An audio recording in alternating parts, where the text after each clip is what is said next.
Dans cette nouvelle vidéo, nous allons résoudre l'exercice Poids 3 dans la partie mise en forme de données. L'objectif est très simple, mettre en forme, enregistrer et imprimer. Durée maximum 20 minutes. Consigne de réalisation pas très détaillée. Il nous suffit de mettre en forme les données pour avoir, disons, approximativement ce résultat-ci. Donc, rendez-vous dans la partie 5, exercice 20, poids 3. Une fois le classeur ouvert, nous avons les données préalablement saisies. Rappelez-vous que nous avons déjà travaillé sur cet exercice, d'où le numéro 3 ici. Maintenant, je dois dire que la partie mise en forme est une partie qui peut être très chronophage. Pourquoi? Parce que on a souvent la tendance ou la tentation d'embellir de plus. Donc, c'est pourquoi il est important de procéder avec méthode. Ce que nous allons faire ici, c'est d'abord de faire la mise en forme ligne par ligne, si possible. Donc, nous ciblons la première ligne, suivie des données. Nous remarquons qu'elle est centrée sur toutes les colonnes du tableau. Donc, disons, on a 6 colonnes. Donc, nous revenons ici. Donc, ce que nous allons faire, c'est de fusionner toutes les cellules pour toutes les colonnes de notre tableau, c'est-à-dire de A à F ici. Donc, je sélectionne toutes ces cellules. Je viens dans le groupe alignement. J'ai ici le bouton fusionner avec la petite flèche. Je prends fusionner et centrer. Là, je viens de fusionner centrer sur plusieurs colonnes. Maintenant, je vais juste revenir dans le groupe police, mettre en gras et augmenter la taille à peut-être 14 ou pourquoi pas 16. Dernière chose, je pense, c'est maintenant de mettre les bordures. Là, je vais prendre bordure extérieure épaisse. J'enlève la sélection et à peu près, j'ai ce résultat. Ligne suivante. Alors, la ligne suivante est une ligne vide dont je passe à la ligne, disons la ligne 3. Ici, ça correspond à ceci. Donc, je dois vous dire que j'ai désactivé quelque chose. En fait, ce sont ce qu'on appelle le quadrillage. Donc, venez dans le groupe ou dans l'onglet affichage ici, plutôt l'onglet, pas groupe. Donc, l'onglet affichage et dans le groupe affiché, vous avez ici une case quadrillage. Lorsque cette case est cochée, vous voyez les quadrillages du classeur ici. Donc, vous pouvez désactiver pour que nous puissions voir comparativement à ce que nous voyons ici. Donc, là, je reviens sur, disons, la ligne 3. Je sélectionne juste cette cellule dans l'onglet accueil, dans le groupe alignement. Je vais aligner le texte à droite pour que ce texte passe à droite. Là, c'est simple. Ensuite, qu'est-ce que je vais faire ici?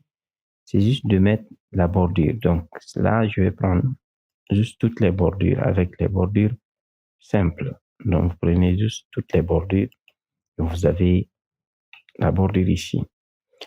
Ligne suivante. Là, je vais sélectionner toute cette ligne aussi. Bon, pas toute la ligne, mais la ligne des données. Et là, d'abord, l'alignement. Je vais essayer d'aligner le texte au centre, aussi, on va dire, aligner au centre. C'est comme si je faisais une justification, mais au centre.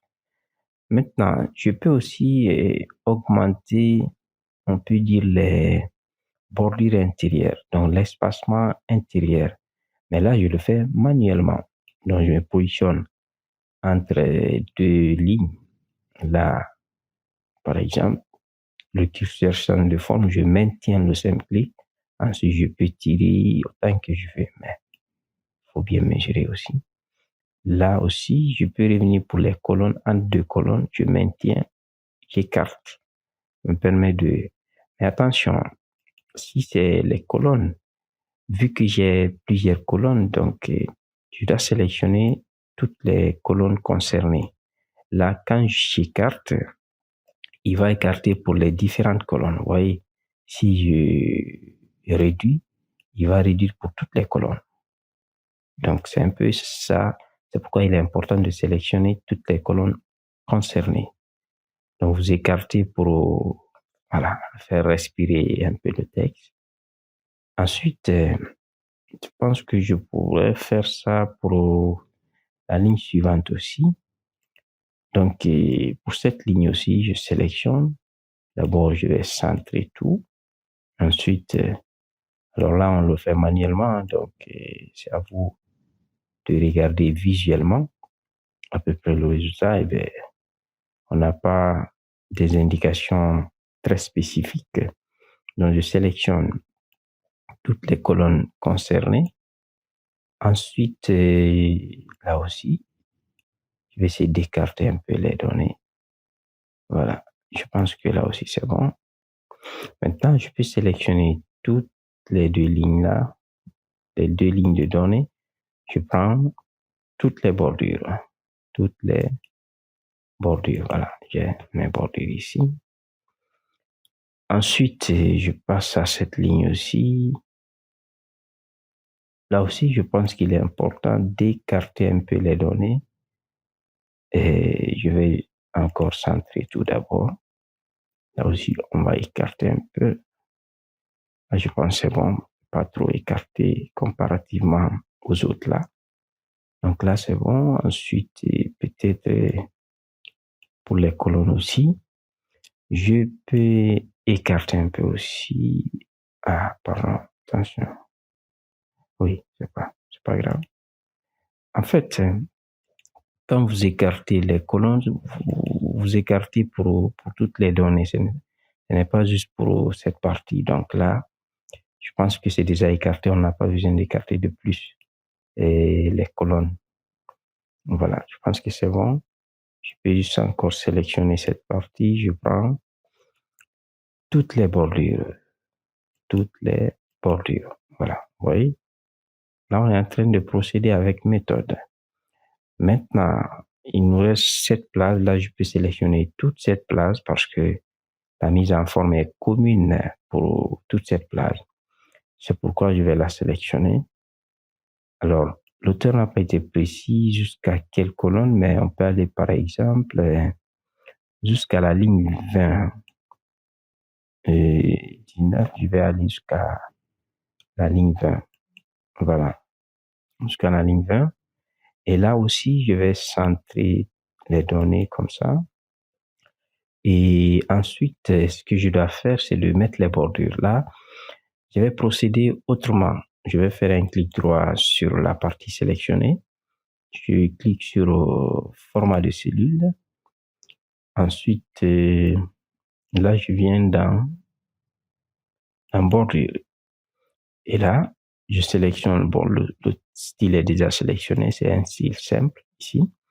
Ensuite, je clique sur les parties extérieures, ensuite les parties intérieures. Mais pour les parties intérieures, c'est seulement les bordures verticales, pas horizontales. Ça n'existe pas, donc c'est pourquoi je ne dois pas mettre ça. Donc, vous cliquez pour mettre, vous cliquez pour enlever. Ensuite, vous validez. Et là, vous venez d'ajouter les bordures intérieures, mais de façon verticale seulement, pas horizontale.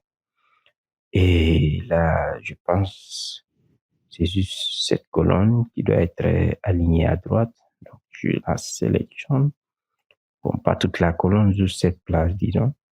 Et là, j'aligne à droite. Voilà. Eh bien, je pense que c'est bon.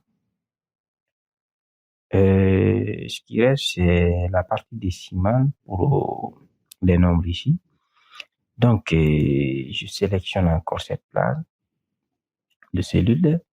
Et là, vous avez dans le groupe nombre ici, un bouton qu'on appelle plutôt ajouter une décimale. Donc, ce bouton, vous cliquez une fois et bien là, vous ajoutez plusieurs décimales. Maintenant, avec l'autre bouton, réduire les décimales. Donc, vous cliquez petit à petit, vous réduisez pour juste avoir deux chiffres après la virgule, ici.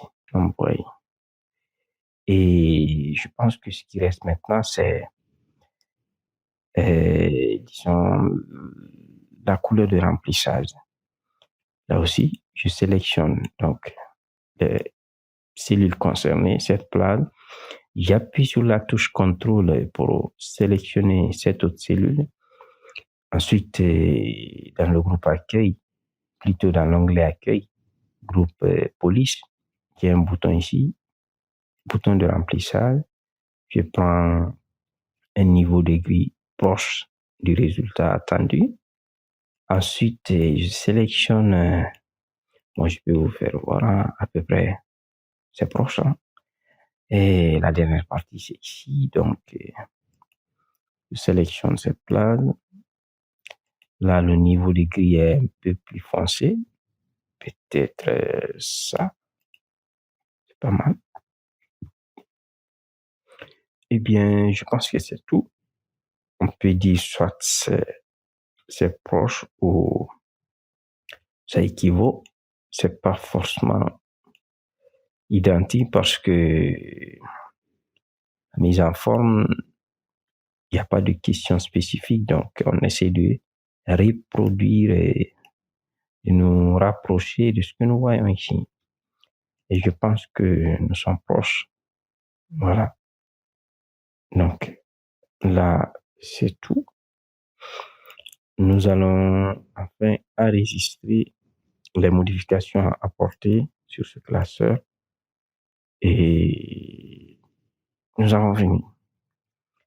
Donc, je reviens sur mon classeur. Alors là, je dois dire que cette vidéo, j'avais déjà en fait résolu cet exercice, mais j'avais eu un problème technique parce que la voix était très basse dans l'audio, l'enregistrement. Donc, j'ai décidé de reprendre. Ça veut dire que j'avais déjà réalisé cet exercice et j'ai comptabilisé ici 10 minutes, le 27, donc hier. Et je n'ai donc pas besoin de mettre ça ici. Voilà. Je considère le temps passé hier, même si c'est vrai qu'aujourd'hui encore j'ai travaillé, mais je préfère le faire comme ça. J'ai aussi comptabilisé déjà qu'il est déjà résolu, donc c'est bon. J'ai 13%. Je vais essayer quand même de passer à l'exercice suivant qui est toujours sur la partie mise en forme de données. Compte 3. Nous allons essayer donc de reproduire cette mise en forme